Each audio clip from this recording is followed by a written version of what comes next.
Армысыздар, ардақты ағайын. Дәл қазір біз Қазақстан мұсылмандар діни басқармасының муфтият сайтында отырмыз. Муфтият KZ деп аталады. Осы сайттан біз салауат айтудың артықшылығы деген мақаланы сізбен бірге оқитын боламыз. Бізбен бірге болыңыздар. Жаратқан Алла тағалаға сансыз мадақ. Ардақты пайғамбарымыз Мұхаммед Мұстафаға, оның отбасы мен барлық сахабаларына салауаттар мен сәлемдер болсын. Адам баласының есепсіз сауаптарға кенеліп, Алла тағаланың мейіріміне бөленіп, ардақты пайғамбарымыздың оған Алланың салауаты мен сәлемі болсын, шапағатына кенелуіне себеп болатын амалдардың бірі Алла елшісіне, оған Алланың салауаты мен сәлемі болсын, салауат айту. Салауат сөзі араб тілінде береке, құрмет көрсету, тілек сияқты мағыналарды білдіреді. Салауат айту ардақты пайғамбарымызға, оған Алланың салауаты мен сәлемі болсын деген жақындығымыз бен сүйіспеншілігіміздің белгісі, оған деген алғысымызды білдіріп, сағынышымыз бен құрметімізді жеткізу. Қазақ жұртшылығы үшін салауат айту бейтаныс ұғым емес, себебі аталарымыз барына шүкір етіп, жоғына сабыр етіп, барға қанағат, жоққа салауат деп үнемі игі тілекте болған. Мұсылман адамның Алла тағалаға мақтау сөздерін айтуымен қоса, Алла тағаланың ең сүйікті құлы, соңғы пайғамбары, ардақты пайғамбарымыз Мұхаммед Мұстафаға салауат сәлемдер тілеп жүруінің маңызы өте үлкен. Алла тағала қасиетті Құранның Ахзаб сүресі 56 аятында расында Алла және оның періштелері пайғамбарға салауат айтады. Уа иман келтіргендер, сендерді оған салауат айтып сәлем жолдаңдар деп бұйырған. Бұл аятта Алла тағала өзі де, періштелер де Алла елшісіне, оған Алланың салауаты мен сәлемі болсын, салауат айтатынынан хабар етуде. Сонымен қатар әр иман етушіге де салауат айту бұйырылуда. Алла тағаланың, періштелердің, әрі адамдардың пайғамбарға айтатын салауаттары бірдей аталғанымен, ол салауаттардың әрқайсының өзіндік мағынасы бар. Алла тағаланың пайғамбарға салауат айтуы бұл Алла тағаланың оған деген мейірімі мен ризалығын білдіруі деген сөз. Сонымен қатар оған жәрдем етуі, абыройын асқақтатуы, істерін берекетті етуі, атының дәріптеліп ақырет сыйлықтарының беруі және айтылған салауатты қабыл етуі деген мағыналарды білдіреді. Періштелердің салауат айтуы. Періштелердің салауат айтуы ардақты пайғамбарымызға, оған Алланың салауаты мен сәлемі болсын, ең жоғарғы мәртебелердің берілуін сұрап, Алла тағалаға дұға етуі мен кешірім тілеуі. Мүміндердің салауат айтуы.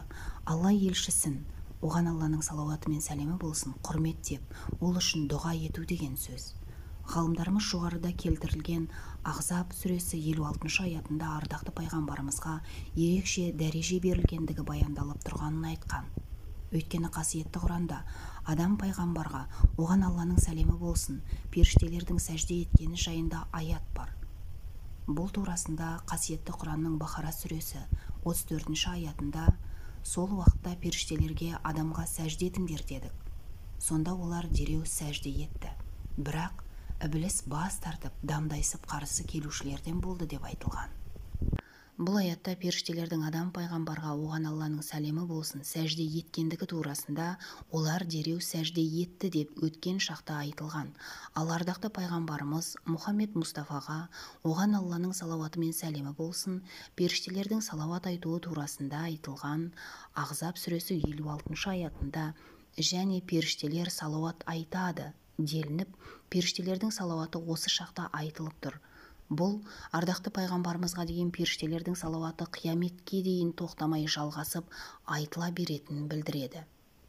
Ендеше періштелер атқаратын осындай ұлық амалды әр мұсылман адам орындап, адамзаттың ардақ тұтар ұстазы болған ардақты пайғамбарымыз, оған Алланың салауаты мен сәлемі болсын, жиі салауат айтып жүргені дұрыс. Салауат айту мәселесінде біздер мынандай амалдарды ескеруіміз қажет.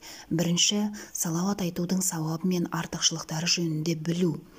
Салауат айтудың сауабы мен артықшылықтары жөнінде білу адамның салауатты жиі әрі тұрақты түрде айтуына себепші болады.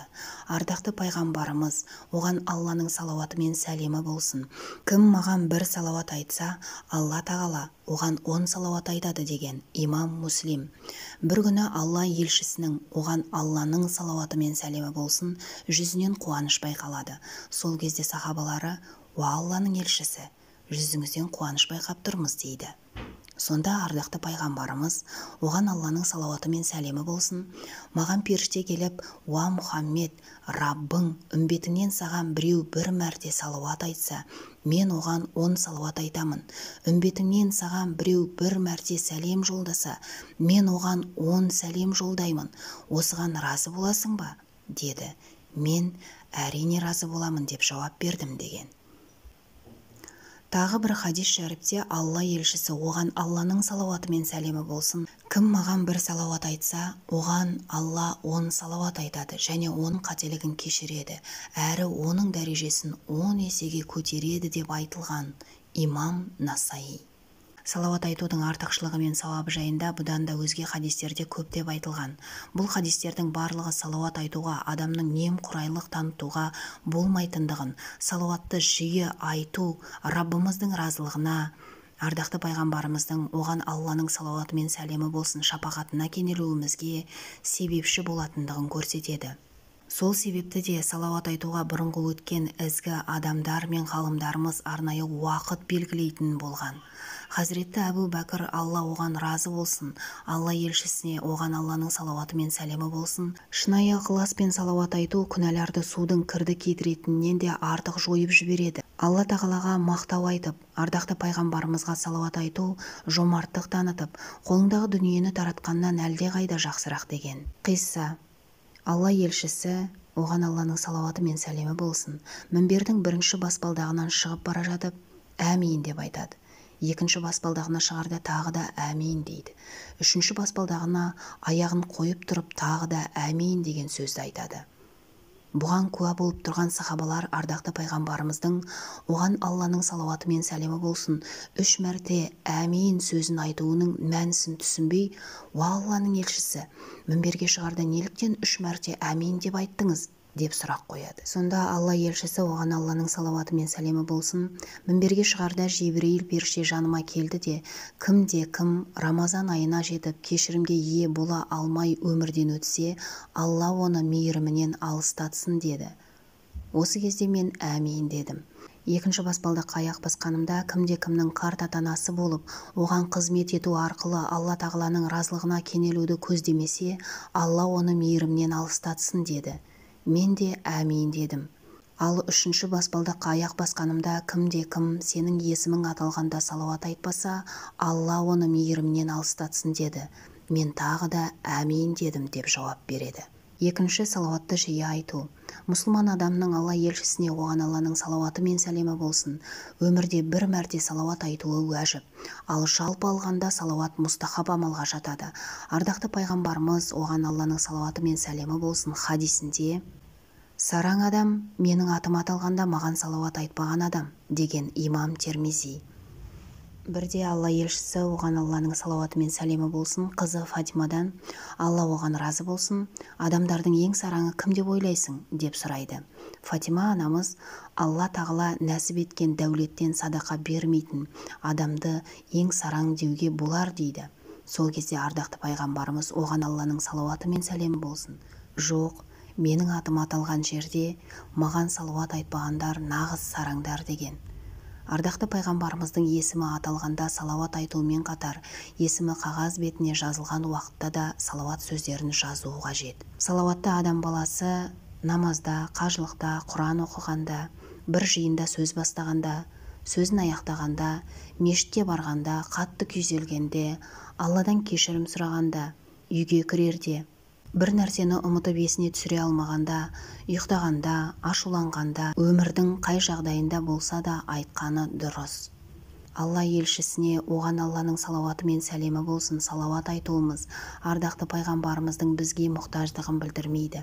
Керісінше, адамдар сол салауатты айту арқылы үлкен сауапқа кенеліп, дәрежелері көтеріледі. Сонымен қатар қияметте Алла елшісінің, оған Алланың салауаты мен сәлемі болсын, шапағатына ие болады. Сол себепті Жүсіп Баласағұни бабамыз салауат айтуды насихат етіп, сені тілеп, бейнет шекті күні түн, салауат айт, мақта, ақта үмітін дейді. Уайб ибн Қағып атты сахаба, Алла оған разы болсын: «Уа Алланың елшісі, мен саған қанша мәрте салауат айтайын?» деп сұрайды. Ардақты пайғамбарымыз, оған Алланың салауаты мен сәлемі болсын, салауатты қалағаныңша айт дейді. Сахаба: мен салауатқа уақытымның 1/4-ін арнаймын дейді. Алла елшісі: оған Алланың салауаты мен сәлемі болсын, қалауың білсін, егер арттырсаң одан да жақсы дейді. Сонда сахаба: онда мен салауатқа уақытымның 1/2-ін арнаймын дейді. Ардақты пайғамбарымыз: оған Алланың салауаты мен сәлемі болсын, қалауың білсін, егер арттырсаң одан да жақсы дейді. Сахаба: онда уақытымның 2/3 салауатқа арнаймын дейді. Хақ елшісі: оған Алланың салауаты мен сәлемі болсын, қалауың білсін, егер арттырсаң одан да жақсы дейді.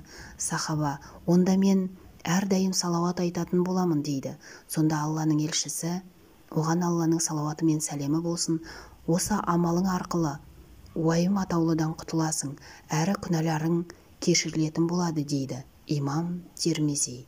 3. Дұға тілегенде салауатпен бастап салауатпен аяқтау. Пенденің жаратушысына жалбарынып дұға етуі дінімізде ғибадат деп танылады. Ардақты пайғамбарымыз: оған Алланың салауаты мен сәлемі болсын хадисінде дұға ету ол ғибадат деген. Имам Абу Дауд.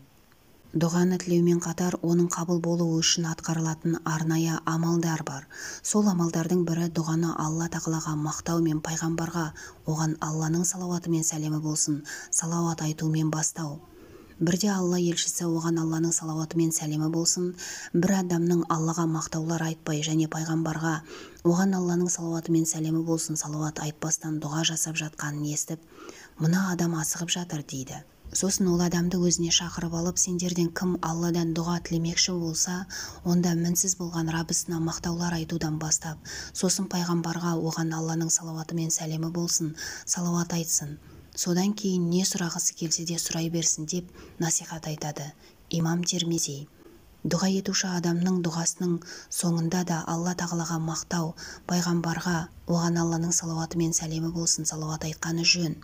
Ғалымдарымыз салауаттың жаратушы құзырында орны ерекше болғандықтан Алла тағала салауат айтқан адамның дұғасын қайтармайды деп білген.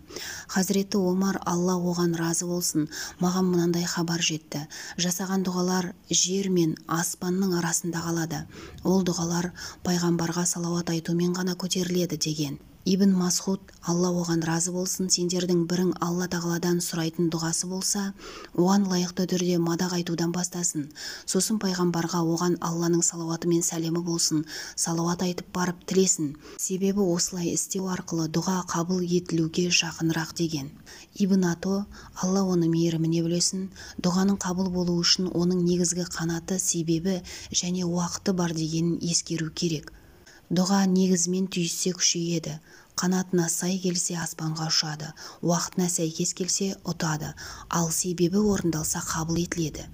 Дұғаның негізі жүрек тыныштығы мен жұмсақтық. Барлық себептерден бас тартып жүректі Алла тағалаға байлау.